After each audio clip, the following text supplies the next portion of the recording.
Book 8. The next day's entertainment of Odysseus, where he sees them contend in wrestling and other exercises, and upon provocation took up a greater stone than that which they were throwing, and overthrew them all. Alcinous and the lords give him presents, and how the king asked his name, his country, and his adventures. When early dawn shone forth, the rosy-fingered, then the mighty king Alcinous gat him up from his bed, and Odysseus, of the seed of Zeus, likewise uprose, the waster of cities. And the mighty king Alcinous led the way to the assembly place of the Phaeacians, which they had established hard by the ships. So when they had come thither, and sat them down on the polished stones close by each other, Pallas Athena went on her way through the town, in the semblance of the herald of the wise Alcinous, devising a return for the great-hearted Odysseus.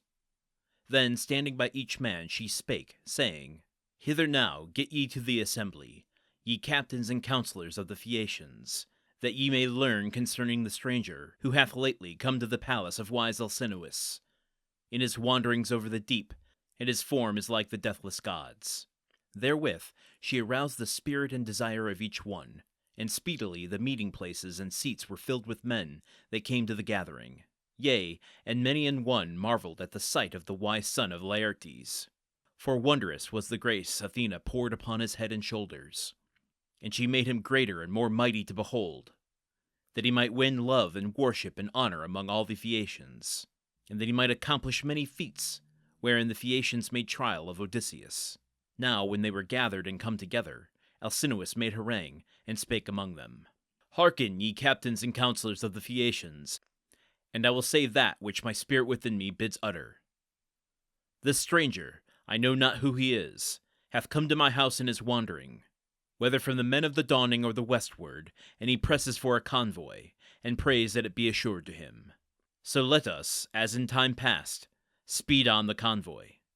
For never, nay, never, doth any man who cometh to my house abide here long in sorrow for want of help upon his way.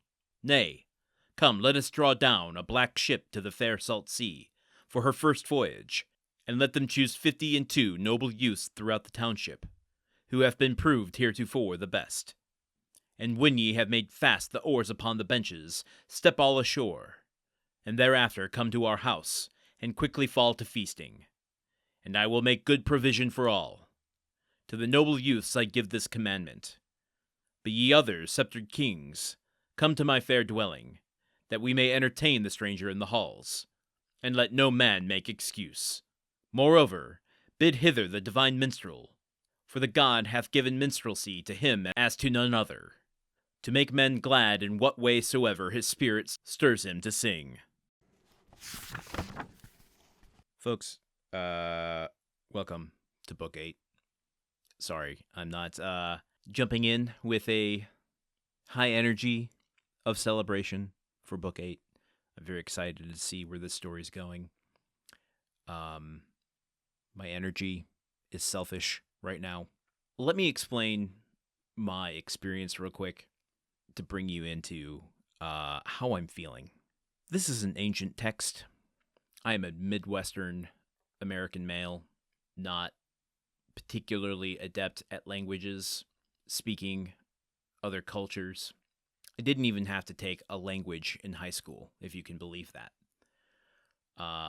And so the pronunciation of names does not come naturally to me. I dealt with this over on the Countdown of Monte Cristo, where we are reading the Count of Monte Cristo every day. A lot of French names in that, a lot of French terms in that. Here we have a lot of ancient Greek names. And while I'm someone who deeply believes in not criticizing others for mispronouncing things, there's this idea out there that if someone mispronounces a word, that just means that maybe they've only read it and never spoken it aloud. It doesn't mean that they don't know the word, don't understand its context, its meaning, how to use it. I think we hold people to, it's weird, we hold people to such high standards, but also are kind of like, oh, you're too good for me using those $5 words. It's a weird world we live in. And while I deeply believe not criticizing others for mispronouncing things, I get deeply embarrassed about it. I am very insecure. And going through these books, I am treading deep, waist high into the waters of my insecurities. One of the things I've done over the last week is started watching a great courses called The Greek World by Professor Robert Garland. And hearing the names in this book spoken aloud. Now, granted, we come from different countries, and it would sound weird if I gave it something other than my own natural speaking voice. But there are certain names that when I hear him say them, or I hear them in other documentaries for the first time after I've been saying them for so long, I have this deeply held embarrassment. And this is why I'm always saying, don't look to me as the expert. I'm not the expert on this. And I'm going to give you one specific example. It didn't come up in today's passage, but we're still in the land of the Phaeacians. And I'm not even sure that I'm saying Phaeacians right, to be perfectly honest with you. But I'm talking about King Alcinous' daughter. We even went through a whole episode where I talked about the pronunciation of her name, in that I, from the Miyazaki film, am used to calling her Naushka.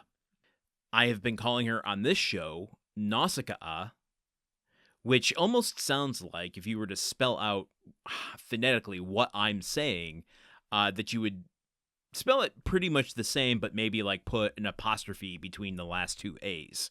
I feel like that's how it's coming out of my mouth. When I heard Professor Garland say it out loud for the first time, it was just like, oh, right. Yeah, that's how you say it. And now I don't even know that I can go back and say Nausicaa for how clunky that sounds when I have heard it pronounced Nausicaa, which just makes so much more sense. It just makes so much more sense.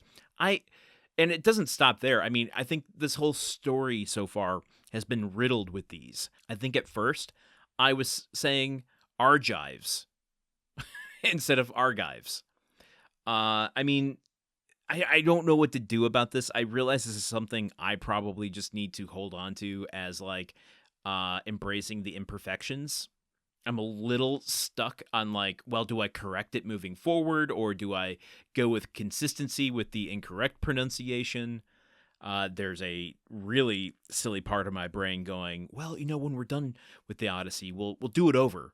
We'll do the epic poem version, and then I'll have all the pronunciations correct, and then that will be the one that we use. I'm just trying to be honest with you all here. This is what goes through my mind as a podcaster, as someone who wants to give you good content. I'm not trying to diminish the work we're doing here day in and day out, but God almighty, I feel stupid. So I think for my own brain and mental state, I'm gonna have to be inconsistent in the passages once I learn the actual pronunciation. And where I'm getting my pronunciations, maybe I need to talk about that too, for my own sake, just to fill out the runtime of this episode. I'm trying to cross-reference a couple things. I have the Google pronunciation. Basically, I just Google search Greek mythology, pronounce, and then put in quotes the name that I want to pronounce. And it gives me a couple different ways to phonetically say it out loud, including the emphasis. They'll put where you're supposed to put the emphasis in the name in all capital letters. But sometimes there are sounds like or o that are not spelled phonetically the way they should be. So like we had a name today, Demodocus. And here are the different pronunciation things it gives me. There is the English pronunciation, which is DEH, all lowercase, de, dash, all uppercase, MOD, mod, dash, lowercase, UH, and then dash, all lowercase, KUHS, Demodocus. Demodocus. That's how I usually put it together. Google also gives me a alternate version. So this one says sometimes it's also pronounced Demodocus with the emphasis on the third syllable. And the D-O-K-E, doke, is in all caps in that phonetic spelling. But sometimes, when you get that sound like the Demodocus, the in that, it'll be spelled with a UH or it'll be spelled with an OH. And when I'm trying to read through it, that changes how the name comes out of my mouth. So this is what happened with Nausicaa, where there was nothing to indicate the long A in what I was reading to go Nausicaa. What I had read was, and I'd have to pull it up again. Don't even know if it would be consistent with what I saw the first time, but let's see. Nausicaa. Okay. Yes, okay, so this particular search I do leads with the classical Greek approach, which is not what I should be doing. And that's where I came up with the Nausicaa, because it says Naw-see, so na-see, and then dash all caps, K-A-H, ka, and then dash all lowercase, A-H, Nausicaa. That's where I got that. But the most common English pronunciation of it is Nausicaa. Nausicaa. But see, even this, and sorry I kept all of those in there. I realize that probably sounds idiotic to your ears, but I'm just trying to emphasize the difficulty in pronouncing these, because even this phonetic thing I'm seeing is saying to put the emphasis on the SIH rather than the KAY. So this is telling me to say Nausicaa, not Nausicaa. I don't know if this is at all insightful to any of you, or if this is just for my own ego. But, you know, I don't regret going through all of this today, because I think that pronunciations of things are what stop a lot of people from engaging with older texts, and particularly texts that aren't from the culture you're from. So how many people are reading, 19th century French romantic books? How many people are reading the ancient texts of Homer? I think this is a bottleneck for a lot of people. And ultimately, I suppose it doesn't matter. It doesn't change how you're emotionally engaging with the story, but it does kind of interrupt the flow and how you mentally process it all. So, I guess I'm done making excuses and going through this. This is much longer of an episode than I intended. But now, I've kind of talked myself back into the enthusiastic, energetic welcome to Book 8. I'm excited to see where we go as we learn how Alcinous and the Phaeacians are going to get their ships together to drive Odysseus back home, and what kind of entertainment he has in store for Odysseus. That opening paragraph leads me to believe that there's going to be some wrestling and something to do with stone throwing. Hopefully it's not like Shirley Jackson. Okay, join me here tomorrow with a little bit more of Book 8 as we get underway. Until then, okay, goodbye. Odyssey is part of the Gruntwork Podcast Network.